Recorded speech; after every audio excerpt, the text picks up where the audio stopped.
Well, thank you for tuning in. You are watching the Wedding in the Smokies podcast. This is a brand new series designed to help newly engaged couples with the daunting task of planning your wedding day. We'll be uncovering the latest trends, the news of things have happened here in the Smokies. Also, hopefully, be informative on how you can plan your destination wedding day.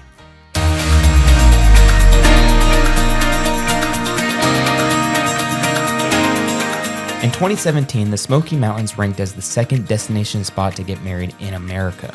Topping that was Las Vegas. With that said, the Smoky Mountains has a huge influence on things wedding related, and we want to tell you all about it. Whether you're a newly engaged couple looking for tips or a wedding vendor seeking to find out the latest and greatest here in the Smoky Mountains, that is what the series is designed to do. My name is Jake Schick, wedding videographer here in the Smokies, and co-hosting with me is wedding DJ and president of the Smoky Mountain Wedding Association, Ron Crivoloni. Thank you. I appreciate that. I said it right. Yes, you did. Perfect. I've been practicing. Well, before we get started with today's topic, let's talk about what's happening here in the Smoky Mountain Wedding Association. Very good. So, just to kind of, as we do this podcast that we have titled Weddings in the Smokies, let's give everyone an idea of why weddings in the Smokies. First of all, the Smoky Mountains is a very popular destination. It is the number one visited national park in the United States with, I think, roughly over 14 million visitors a year. Wow. So you have that mountain backdrop canvassed by, of course, tourism. You have everything from Sevierville, Pigeon Forge to Gatlinburg. That includes a lot of hotels, cabins, the hospitality, restaurants, attractions such as Dollywood or Obermountain, Anakeesta, and various other businesses in the area that help attract tourism as well. But why is the Smoky Mountains a canvas to get married? And the answer is simple.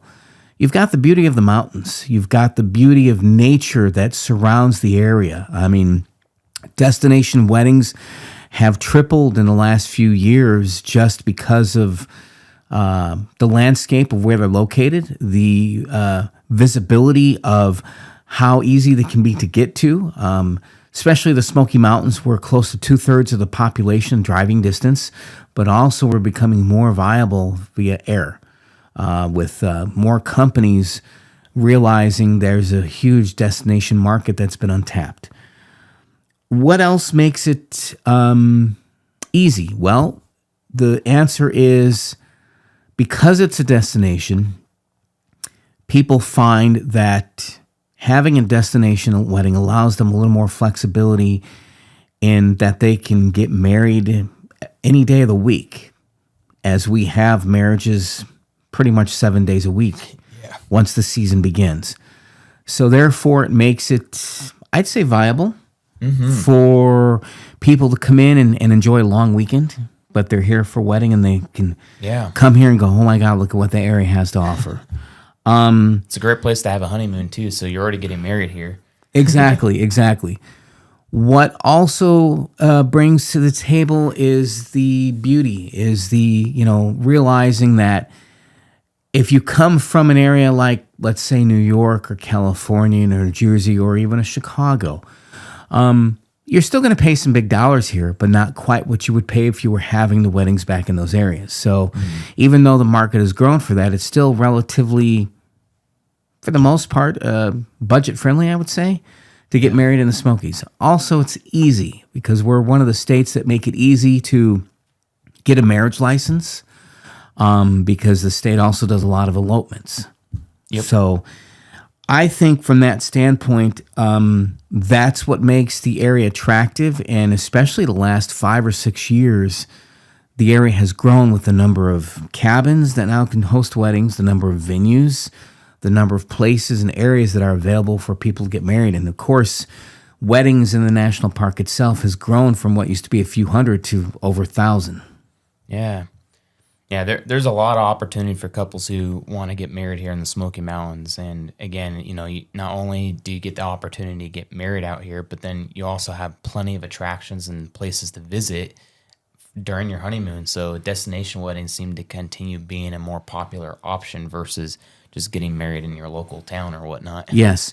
And how the Smoky Mountain Wedding Association plays into that is we help connect you with vendors. When you're planning a destination wedding, everything's pretty much on the internet. So you have a lot of resources that you can tap where to go directly to those businesses, or so many different pages that are put together for that. The Smoky Mountain Wedding Association does its best to make sure that all the members of that association are vetted, and also does its best to make sure it connects you with the vendors that you're looking for. Yeah, I know. I started my video business just 5 years ago, and then having joined the Smoky Mountain Wedding Association, and it's been a huge part of our business and all the connections we make and all the friendly vendors that we get to work with. It's a great association to be a part of, and you guys do have a high standard for vendors that are part of the association, which I think is important for couples to realize too, is when you look on this website, you're going to find vetted professionals like you mentioned, and I'm sure you're going to find that you have a really great experience working with them because of that high standard you have here in the association.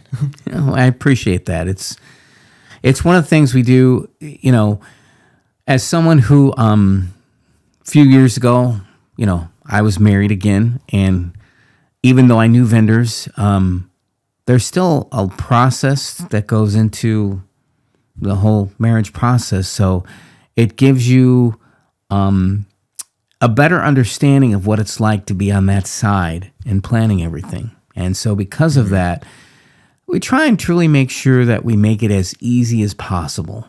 Again, social media is definitely a benefit to all businesses, but also there's a lot of information that's thrown at you.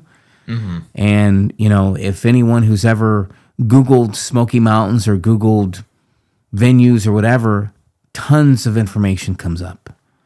There's tons of pages that promote the area. So how do you weed through that to make sure that you're getting what you want, the budget is there, the professionals are what you're looking for, and necessarily break the bank, but also to get the quality that you're looking for. And this is one of those times where I think that the Wedding Association can be a benefit with that. Definitely. Well, and the other thing we wanted to do with this podcast series too is really to help a lot of our couples who are going to be booking here in the Smoky Mountains, maybe booking a lot of vendors in the Smoky Mountain Wedding Association. I know for myself, getting married a year ago, that even being a wedding professional, it's a very stressful process. I don't think it doesn't matter whether it's 6 months, 1 year, 2 years of giving yourself time to prep for the wedding day. It seems like at some point down that line, you're going to end up being overwhelmed with all the stress that goes with it. Agreed. And I think a lot of that is too because there's just so many details that I don't think, the average couple who get engaged and they start to go, okay, what's the next process? Once you get engaged, it's like, where do you want to get married? What's the popular date that you want or stay away from? Finding a venue, all those things I think come into play. And, as a destination, a lot of times I think the vendors or the professionals have understood what our role is. Unlike if you live in a city like Los Angeles or New York or Chicago, it's a lot different because a lot of times that's a local market. To where in our market, sometimes the couples do get a chance to come and view everything beforehand, but a lot of times they're here the week of. Kind of just trusting what they see on the computer. Yeah, well, and when you think of, what all consists of a wedding day, you're really planning the biggest party ever. And oftentimes for couples, obviously that's not going to be something you're going to have a huge experience with. Mm-hmm. And so there's a lot of things, terminology, vendors on how to book, how to decorate your venue. I know when we finally booked our venue, I'm like, okay, great, we got that. We got the videographer, we got the photographer. Now, how do we decorate the space? I don't even know where to begin with that. Well, that's what this podcast will hopefully help with, is provide you with the professionals that can talk about a lot of these things so that they can give you some terms to think about, be familiar with. So that way when you're going into planning your wedding day, you're not kind of being, you're not just trying to shoot in the dark, Right. hoping that you're going to make the correct move. We're going to hopefully help you feel comfortable and familiar with what's out there. So as you go through your engagement season, planning your wedding day, it could be a fun, exciting time instead of it being something that is a daunting task. Exactly. Like it is for most. Agreed. So, question is then, what is the first step then? So, let's just say that you're engaged and you are looking at making East Tennessee your destination for weddings. Well, for myself, I feel like the first thing you want to do is, I think you need to get kind of an idea of how many people are going to want to be a part of your event, which would then lead to then picking the venue based off the number of guests you're going to have at that event. Yes. Yeah. Exactly. And then you want to look at the perspective of, are you going for a barn wedding or a barn feel? Would you want something more intimate like a cabin? Or would you want venues that have some sort of mountain view or some sort of view that encapsulates what the Smoky Mountains are about? In this series, we hope to answer a lot of those questions for you, from that to finding the best vendors, to vetting them yourselves, and also information on, how do you register for a license? That one I'm looking forward to. If you want to get married in the park, what's the procedure for doing that? So again, our focus is Weddings in the Smokies to be an educational, informational podcast. And therefore, along with that, any input we get from people who tune in, we'd be glad to answer any questions and or make sure that one of our future podcasts hits on some of the topics of interest. Yeah, maybe we'll have to do a live at some point and see if, what questions are and see if we can answer them right on the spot. That would be great. Sweet. Well, the next thing on the list for those who are part of the Smoky Mountain Wedding Association, we do have an event that's taking place this coming week, actually at the Mustard Seed venue, right? Yes, so next Tuesday, April 15th, there's a relatively new venue in the Pigeon Forge area called the Mustard Seed, and they are doing an open house. They have a huge cabin as well as a area that has a chapel and some other small houses on it, and they are doing an open house for all vendors to come through and take a look and see what it's about. The Smoky Mountain Wedding Association is also hosting our after hours event there as well. And you can either do a tour and walk through, or you can have a small table to set up to showcase what you have, as this is going to be open to vendors as well as they're inviting couples to come and check it out. That is Tuesday, April 15th from, I think the time frame is like 4:30 or 5 to about 7 or 7:30. For more information on that, you can go to our Facebook page, which lists the times and address of what the Mustard Seed is, or you can check out, I believe, the social media page, Facebook page of the Mustard Seed itself. But that's our next event coming up here next week, our Business After Hours, and just another way for us to reach out to the community to showcase what we have so people can see the different options available to them when they want to host a destination wedding. Perfect. Awesome. And then I know that the last part for those who are already part of the association, this Kellum Creek Business Solutions is generously creating professional content for the Smoky Mountain Wedding Association members completely free of charge, which I think would be a missed opportunity if you don't take on this chance. I think this is really incredible what they're offering for us.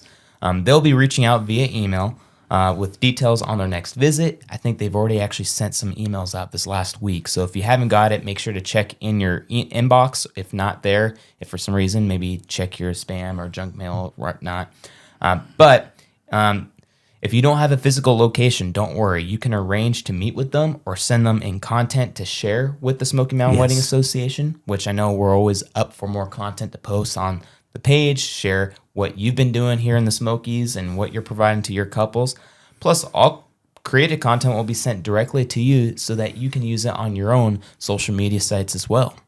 Exactly, and that's part of the benefit having a member spotlight, because this day and age, the more that you can have content created that can be showcased on social media, the better. In fact, they just did one for another venue called Bells with a View Events. Oh, That was a very successful opportunity they had, a couple getting married and showcasing the venue and all what it had to offer.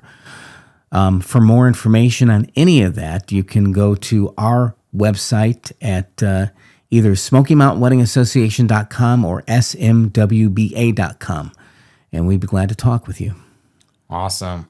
Well, let's get into today's topic, and we kind of preluded to that just a short while ago. Again, like what we mentioned, whether it's 6 months, 1 year, 2 years, I've heard a lot of different couples. I'm always curious, like, when they've gotten engaged and how long it takes them to get to get married. And no matter what that span of time is for how long they're wanting to prep their wedding day, there hasn't been one couple I haven't heard feeling some level of stress or being overwhelmed with planning their wedding day, which is interesting because, you would think that with 6 months, 2 months or whatnot, it would be like, okay, that's way too much. But really, there doesn't seem to be that correct number where there isn't that case taking place. So with that said, I was reading through an article where this author was sharing their viewpoint on what they believed are the 10 common stressors of wedding planning. So I figured I'd pop up this article and we'd kind of read over it. See if we agree with it, disagree with it. Do keep in mind this article was written in 2021, which we all know during this time the pandemic was still going on. Yes, absolutely. And so ever since then, people have in the kind of the back of their mind of, well, what's would be the case if there was another one or all this other stuff. So things have changed now. So I thought this article would be kind of interesting to read. But before we start, think if you can in your head what those 10 stressors would be to you. I know there's a lot that would make a lot of sense. I think the first one with me would be getting started. Where to start? Yeah. Usually once you get engaged, then everybody starts running around like, when's the wedding day? When are we doing this and that? And we're like, we just got engaged.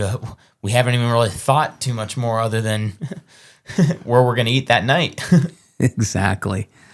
That what I think would be a top one is just where to start. What is your vibe? Again, if you're in the area, then you maybe have a leg up of knowing, but definitely if you're planning a destination wedding, what's your reasons for picking that? I know that in couples that I've done before, or couples that I've had the pleasure of working with, a lot of it has to do with where family is situated in the United States. So, for instance, if they have a lot of family in Georgia or Alabama or Florida or Texas, and they kind of look at the map and go, what falls in between all that would be East Tennessee. Mm-hmm. So usually with a lot of those destinations, you're within a day's drive, so then that would make sense to them to go, let's all meet in this area for the wedding. So I think a lot of it has to do is, where do you start? Has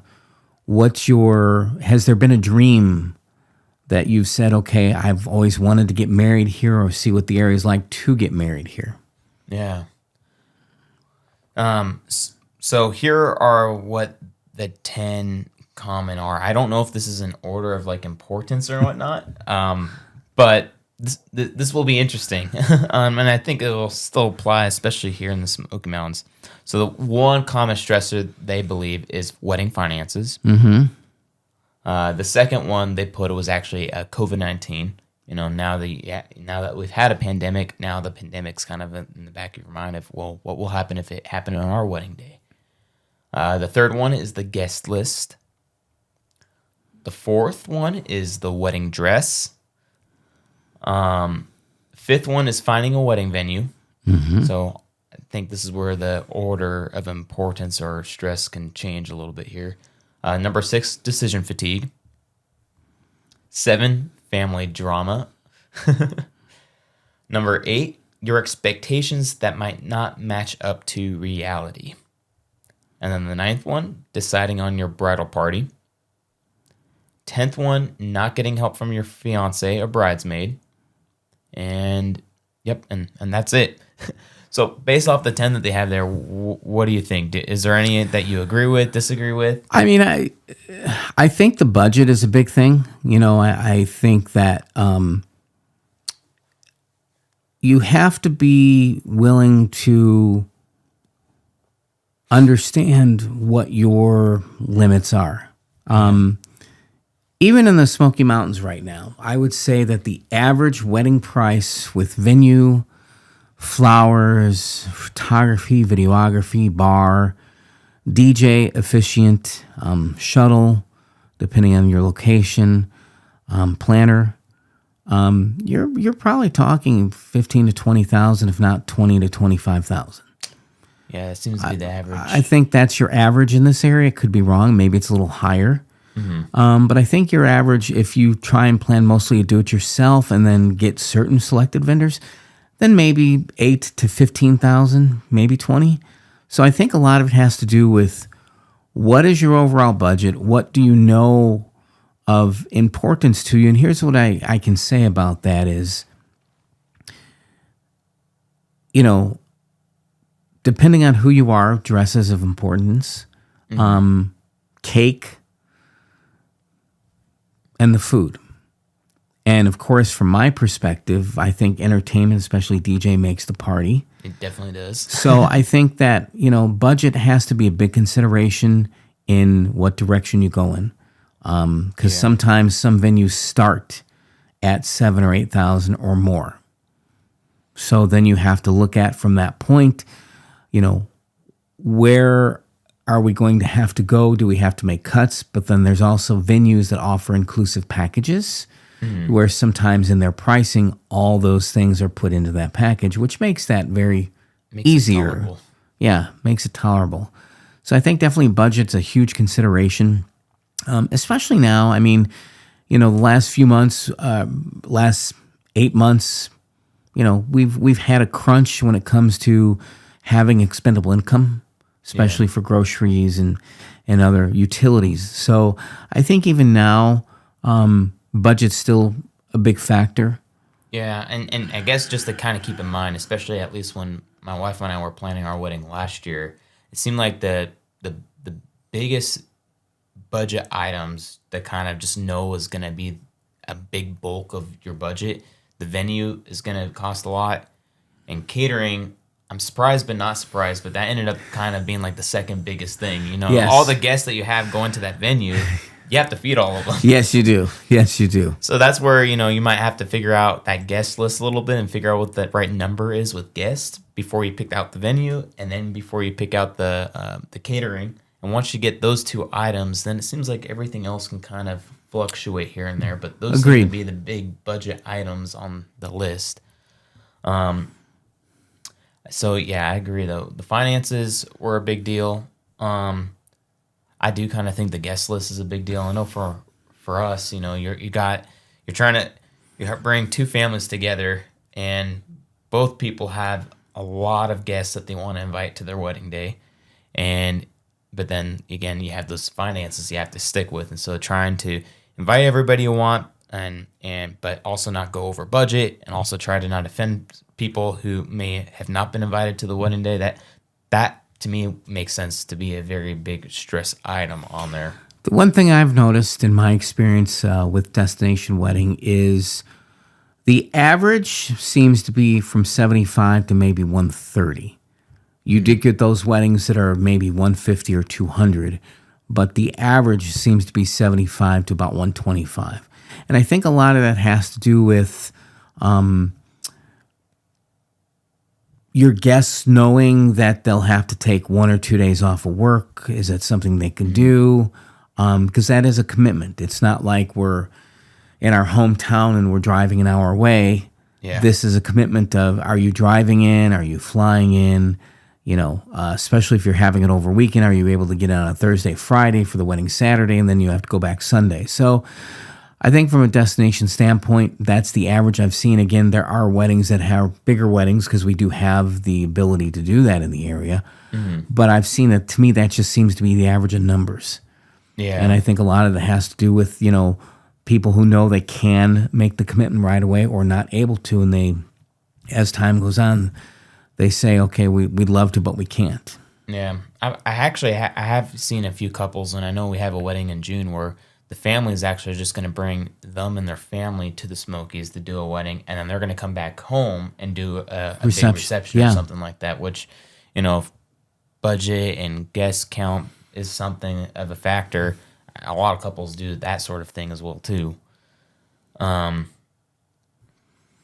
then the wedding dress. They put that as a comment. I know for brides that can definitely be the case.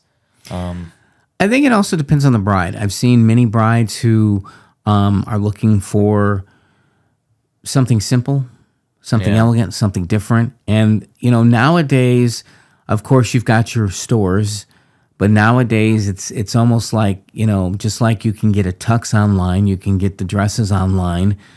I think you submit your measurements and work back and forth to make sure that it fits like it's supposed to. But I think with the growth of social media over the last few years, that's enabled brides to have a lot of different resources for getting the dresses, meaning that some go expensive and others are able to get it for as much as, a couple $100. Yeah. Yeah. Well, it seems like everything's going online nowadays, which for a destination spot also makes a lot of sense to do it all online. Absolutely. And then oftentimes, couples, for the bride, she's going to wear the dress once. So if Yes. you can rent it out, that's a great deal. Finding that venue. Yes. That I would think is probably would be one of the top stresses, because you have to try to find a venue that's going to accommodate to the number of guests you have. I know that people also care a lot about accessibility for those who have trouble walking or need other additional assistance. And I think a lot of that has to do with also the feel and or vibe you're looking for. And here's kind of what I mean by that. In the past, I've had couples from California and New York come here to get married, and they went all out in finding something that was rustic, that had that kind of southern feel, country feel to it, barn feel. And then everything they did, from the food, which was all barbecue, to the dress, where the ladies and the guys had the cowboy boots and the jeans, and all that was part of their vibe of knowing that they could have done that where they lived, but it made so much more sense in a destination area to have the beauty surrounding them to be able to have that. And so I think that's where it's very important for couples to really do their homework on the type of venue they're looking for, not only for accessibility, but for guest count, and also to make sure it fits the criteria you're looking for. From, does it have the right view? Does it have the right look? Does it have the right feel? Can it accommodate what you're looking for, especially if you want to have an indoor-outdoor wedding? And especially being in East Tennessee, once the summer kicks in, we have the summer heat. And that's very important from that aspect, too, to look at, does the venue itself have accommodations where it has both, heat and or air? Yeah. And so I think that being in East Tennessee, we have such a variety of venues that can fit those needs. And so I think that is that's very important for the couples to make sure that do your homework on finding the right fit for you. And I think it would be wise to kind of have a plan B with that venue too, because like what you mentioned too, you're going to have different seasons, different weathers. You could think that one day is completely sunny and clear, and then 30 minutes later, out of the blue, you get this big rainstorm. And so I think if you can adapt to the Tennessee weather and you can be comfortable with changes, a lot of venues here in the Smoky Mountains offer indoor and an outdoor space. And so when you're looking for those venues, also consider those options and make sure that you're also happy that if it had a rain outside, that you would be okay with moving your ceremony indoors, outdoors. And so, so those are things to consider. I know we've talked to couples who they're extremely upset because they wanted an outdoor wedding, then it rained. So it was like, I wish we could predict the weather as best as we can, but unfortunately, Tennessee weather is super crazy. Tennessee weather is very crazy. I like it because you get the seasons, but you get seasons because you get constant weather changes. Decision fatigue was the next one on the list. for you, did you ever find decision fatigue being something? Not for me personally. I am what you call a control freak.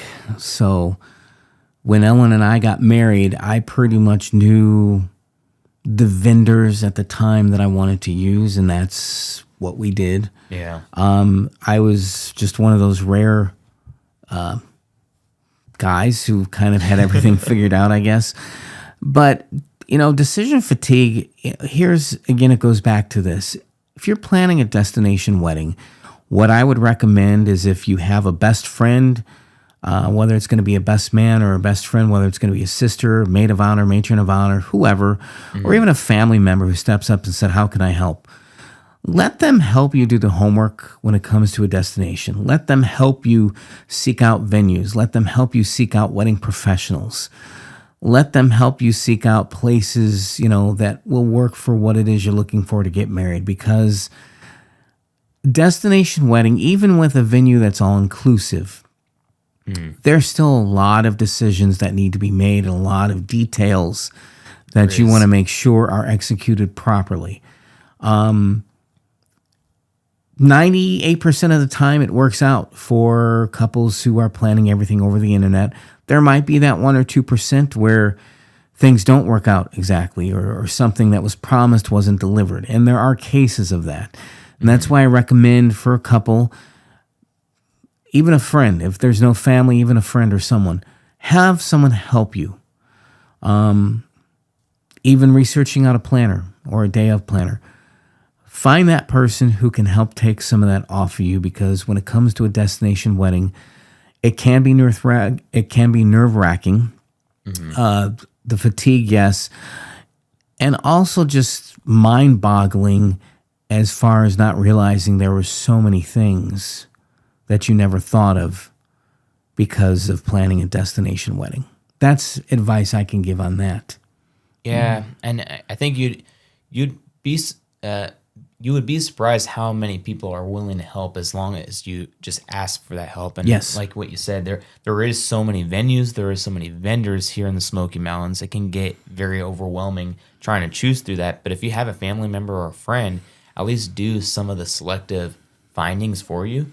You can choose from those options they give you, and it kind of narrows down what you're looking for. And when you see their options, you're like, yeah, you know what? All 5 of these were not great. I'm kind of looking for this or that. Well, good. You now know what you don't want, which will help them find more things for you later. But if you do everything yourself, it gets hard to be able to decipher through all that information. Yes. So leveraging that out to families, friends, and whatnot, bridal party. You're going to have a bridal party that are going to be helping you the wedding day. Start using them now to help you plan your wedding day. And I think the reason we bring up that point is something Jake mentioned at the beginning of this, is that during COVID, the Smoky Mountains were actually ranked higher than Vegas when it came to destination weddings. Normally, Vegas outranks us simply just because the chapels are open 24/7, and that's how Vegas rolls. But take in mind that just in Sevier County alone, you probably have 8,000 to 10 or 12,000 weddings a year, not including the surrounding counties of Blount County, Knox County, and so on. So those are a lot of weddings that take place every day of every week of every month. And so with that type of volume, planning is definitely essential, especially with the peak seasons that we have in our area, which encompass April, May, June, and then September basically through December when it comes to the fall season. Yeah, no, definitely. And then it seems funny because we're saying now talk to your family so that you can get all those decision fatigues off. The next one that they brought up on the list is family drama. So if you have problems with some of the family, maybe we wouldn't advise you to go to these particular people. You still have plenty of friends and other people, I'm sure, out there that are willing to help. But family drama.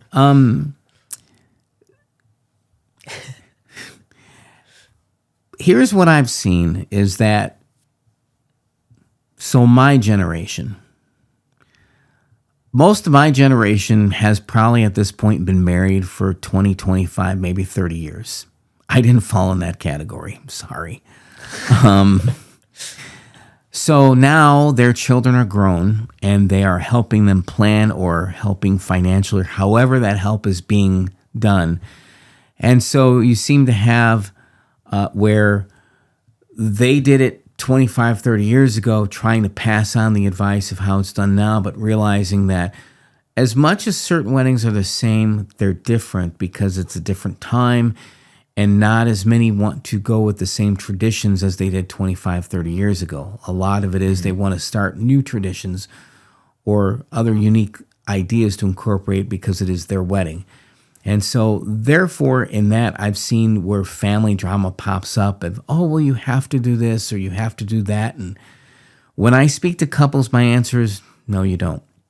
It's your wedding day. It can be however unique or simple as you want it to be. Yeah. And therefore, you kind of have to, I don't want to say reel your family in, but sometimes just kind of say, listen, I understand. I appreciate your help. But at the end of the day, it is our wedding. Yeah. Well, I think I think somebody used the phrase, it's passing the kiwi or something, where oftentimes I think a lot of problems that take place amongst family members is due to a lack of communication and understanding. Yes. When a couple gets engaged, both sides of the families are super excited. Both sides are wanting to be very helpful and hands-on because they want to make the spouse from the other side feel loved and cared for. And so there's a lot of things going on happening behind the scenes mentally and whatnot that not always can people be able to decipher what that exactly is. But if you as the couple are trying to plan your wedding day and you feel some of that overwhelmness coming from your family or some disagreements, I think one of the best ways is to deal with a lot of that is to be willing to hear what it is that they have to say, except say, oh, that is awesome. Let me talk to my spouse about that. Or not spouse yet, but let me talk to my fiance about them. Let me get back to you. I like those ideas. I think they have a couple of other options, but be willing to receive the information, but then add on to that let me and my fiance talk about this and we'll get back to you. Thank you for your input. Thanks for sharing all this information. I think as long as they're feeling gratitude, I think that's what a lot of family is hungry for, is just feeling like they're contributing to some degree. And so I think if you kind of let them a little bit, I think that'll help with a lot of that drama and mixed communication and hopefully lessen the amount of drama. Obviously, there's certain family members that can really... Yeah, unfortunately, there are those situations where you realize, as the wedding goes on, that sometimes you just have to put some people on the sideline. Yeah. It's unfortunate when that happens, but that is a reality and what we've all witnessed. So I would recommend that as you guys are into that engagement season, begin planning your wedding day.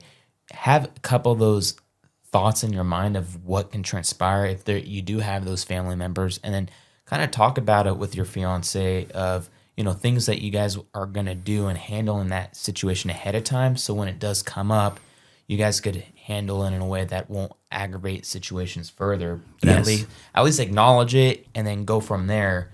And so that way you're not kind of going in at it and then suddenly this problem comes in and it keeps getting bigger and bigger because you didn't have the chance to prepare for it prior to this event. And then the eighth one they put is expectations might not match up to reality. I think that can happen quite a bit. Absolutely, it can happen quite a bit. I mean, the idea is that every couple should feel the happiest. Mm-hmm. They should have a day that they can look back on for years and just go, wow, that was awesome. I think where the reality versus expectation comes into play might have something to do with possible budget on what they're actually able to do. Might also be some vendors over promising and under delivering, which does happen in our business. Unfortunate to say, but it does happen. And so I think that's where you have to really do your homework on who you choose. Do they check all the boxes? Do they answer the questions? Are you satisfied with how they've answered the questions? Do you get a good feeling about each vendor that you're working with on saying that this this is going to help our wedding day even more. If every vendor you work with gives you those vibes, then you know you're on the right track. Where if there's a vendor here or there to where you're not sure of, then go on to the next one. We'll have to do an episode on that one because there's, especially for a destination spot, everything's going online. 100%. But there is correct ways on going online and finding the right vendor so Agreed. you don't get scammed. Because I know, unfortunately, that those were situations that happened a couple of years ago that it's so aggravating as a vendor because you're like, oh no, why did the couple do that? There's all these other ways you could have potentially found out that this was going to be a problem. So we'll have to definitely do an episode, but that is some good input there. But yeah, I think if the couple goes into the wedding day, keep in mind that the whole purpose you're even celebrating a wedding day is because you two are getting married. You're signing a legal document that's going to make you guys become a married couple. And so, you want to celebrate. Yeah, you want the party. Yeah, you want all those things that go on, and you should want that. You should have that. But keep in mind what the purpose of the day is, and as long as you keep that as the focus, when there are mistakes or things that do transpire, you're going to be willing to adapt to it because you weren't holding tightly to everything being a particular way. You want there to be some flexibility because when you have that flexibility, you're going to be more happier. You're going to find that you're not going to micromanage a lot of the vendors. Agreed. There, which means they're going to do their best work and you're going to feel even happier because everybody's kind of doing what they're doing and every little change is a contributing factor to your wedding day that feels even better sometimes. Agreed. And the last one, I know we're going to be having to wrap up soon, is deciding on the bridal party. Well, I guess there was two more. Deciding on the bridal party and not getting help from your fiance. Maybe we'll cover both those in one. Well, I think bridal party. So in my experience, depending on the couple, some have just a large group of people who they grew up with or went to college with and became close. Maybe they, through a job or something, they just developed this friendship, this kinship with a group of people. So when it comes to choosing your bridal party, I would say that there's no right or wrong in how small or how large of a group that is, because as we've seen, each week or each wedding is different. Yeah. So I think that comes down to how close you are with each person, how much they mean to you to be a part of that day, and if it's something that you want them to be a part of. And what was the last one? The last one is not getting help from your fiance and bridesmaids. So this is us talking to the bride. Yes. A lot of, I think with that is communication. Whenever you choose the people to stand up in your wedding party, you can either just have it to where all they're doing is just standing up in your wedding party, or you can choose to give each person a role of here's what I'd like you to do. Here's what I need your help with as the planning process goes on, or even specific things that they would be responsible for either at the rehearsal or the day of the wedding. And I think a lot of that would definitely help when it comes to taking the pressure off. Yeah. Well, and I think when, you have your bridal party put together, if there's expectations that you have that they need to fulfill to help you plan your wedding day, oftentimes they're willing to do that. It's just you have to let them know. Agreed. And I know that when people get stressed out, I know if I get stressed out, I tend to be more focused on what I can do to handle the prom, that I forget to tell everybody else that, hey, can I actually leverage this out to you? Can I leverage this out to you? And I think if you can be able to recognize that you need help and then communicate that, you'll oftentimes find that you are going to get the help from people, but you just have to bring it up. Agreed. I think it's important to not only have your bridal party be a part of people who you trust and love and or have a friendship, kinship to, like brothers and sisters, but it's also important to make sure that they have certain roles that they just would help you take or alleviate some of that stress of the wedding day. Yeah, perfect. Well, we're cutting into time now, so I think we're going to wrap up today's episode. But if you liked everything that you've heard on today's episode, make sure to give us a follow on Instagram and Facebook. You can find us on Instagram with the tag name Smoky Mountain Weddings, On Facebook, you can join a group called Weddings in the Smokies, similar to the same name of the wedding podcast. Yes. And then also, if you're a wedding vendor in the Smokies and would like to network with us, come to our after hours event that's taking place at the Mustard Seed venue. We hope you all have a great day, and we look forward to seeing you all in the next episode. Bye for now.